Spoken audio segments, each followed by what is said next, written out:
ఎప్పుడైనా పిల్లలకి వెంటనే ఏదన్నా చేసి పెట్టాలి అన్నప్పుడు మనం చపాతీకి చేసిన ఒక ముద్దగానే ఉండిపోతే ఇలా పాస్తా కింద రెడీ చేయండి, చాలా టేస్టీగా ఉంటుంది. ఇలా మిగిలిన చపాతీ ముద్దను తీసుకోండి. చపాతీ ముద్దలోంచి కొంచెం పిండిని తీసుకొని పొడవుగా రోల్ చేసుకోండి. వీడియోలో చూపించిన విధంగా ఇలా పొడవుగా రోల్ చేసుకున్న తర్వాత చాక్తో చిన్న చిన్న పీసెస్ కింద కట్ చేసుకుని తీసుకోండి.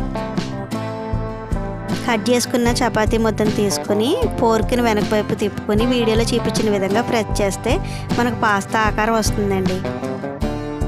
పిండి మొత్తాన్ని ఇదే విధంగా పాస్తాల కింద రెడీ చేసుకోండి. స్టవ్ పైన కొన్ని వాటర్ని పెట్టుకుని బాగా మరిగించుకోండి. వాటర్ మరుగుతున్నప్పుడు ఒక స్పూన్ ఆయిల్ని కూడా వేసుకోండి. వాటర్ బాగా బాయిల్ అవుతున్నప్పుడు మనం రెడీ చేసుకున్న పాస్తాని అందులో వేసుకొని ఒక 2 నిమిషాల పాటు ఉడికించుకోండి. ఉడికిన వాటిని తీసుకుని పక్కన పెట్టుకోండి.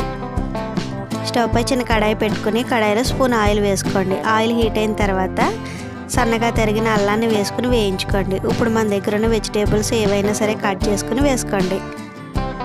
వెజిటేబుల్ కొంచెం మగ్గిన తర్వాత మనం పాస్తాను ఉడికించుకున్న వాటర్ని టీ గ్లాసులో సగానికి వేసుకోండి. ఇప్పుడు ఇందులో ఉడికించుకున్న పాస్తాను వేసుకోండి. ఇందులో tomato ketchup, soya sauce, red chilli sauce, సాల్ట్ని కూడా యాడ్ చేసుకుని వీటన్నిటిని బాగా కలుపుకోండి.